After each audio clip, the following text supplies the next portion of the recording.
있어요 모두 보고 싶었어 우리도 어쩜 이렇게 시간이 안 가는지 정말. Assalamualaikum warahmatullahi wabarakatuh. Perkenalkan, nama saya Syaila Syifa Fauzia dengan NIM 2892250089 dari Prodi Manajemen. Saya ingin menuntaskan tugas UTS mata kuliah Perekonomian Indonesia. Pada memasuki tahun keempat sejak pandemi COVID-19 melanda dunia, ekonomi global dihadapkan pada tantangan baru yang tidak kalah serius. Kekhawatiran akan resesi merebak seiring dengan meningkatnya ketegangan geopolitik, meroketnya inflasi di berbagai negara, dan peningkatan suku bunga global. Sampai dengan tahun 2022, luka-luka pandemi belum sepenuhnya dapat disembuhkan. Faktanya, tingkat pengangguran masih relatif tinggi dan tingkat pendapatan usaha masih menurun di sejumlah sektor. Bahkan, sejumlah negara masih rentan dilanda krisis pangan dan energi. Meski demikian, Bank Indonesia, karena di tengah kondisi global yang cenderung rentan, kondisi ekonomi nasional cenderung stabil dan resilient.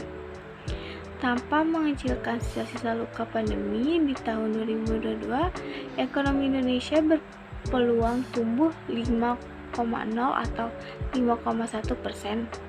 Prediksi pertumbuhan ini merupakan revisi yang lebih optimis dibanding prediksi Core Indonesia yang dirilis pada November tahun lalu, yakni 4 atau 5%. Dalam pandangan Core Indonesia, ekonomi Indonesia memiliki ciri khas dan daya tahan tersendiri yang membedakan dengan banyak negara lain termasuk peer countries. Memang faktor eksternal, khususnya harga komoditas, berpengaruh besar dalam mendorong pertumbuhan sepanjang tahun 2022. Namun, menguatnya permintaan domestik, khususnya dorongan pent-up demand yang sejalan dengan suksesnya pengendalian pandemi, juga tidak kalah signifikan dalam mencapai pertumbuhan ekonomi yang menyamai dan bahkan berpotensi melampaui kondisi pra-pandemi. Memandang ekonomi dunia tahun 2023, meskipun diprediksi tumbuh lebih lambat, Core Indonesia sebenarnya masih melihat peluang untuk tidak serta-merta jatuh ke jurang resesi.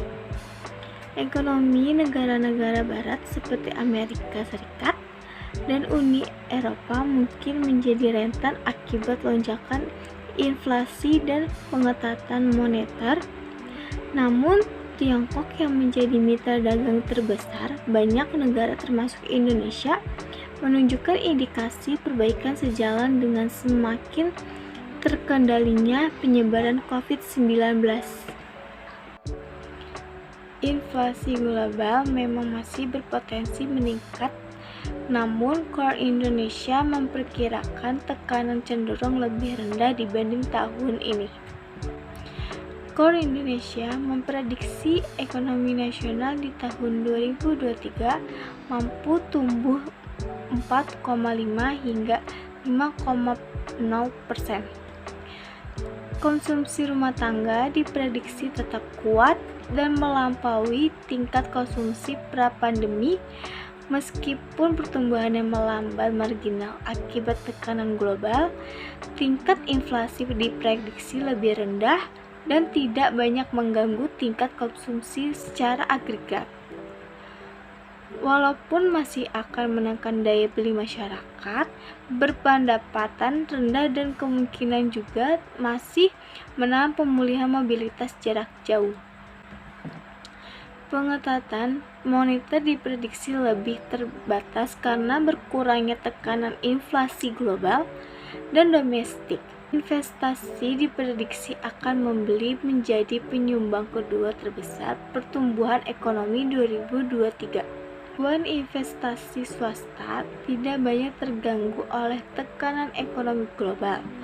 Meski demikian, surplus perdagangan diprediksi menyempit karena pelemahan permintaan sebagian negara tujuan ekspor utama dan juga pelemahan harga komoditas, khususnya komoditas non-energi.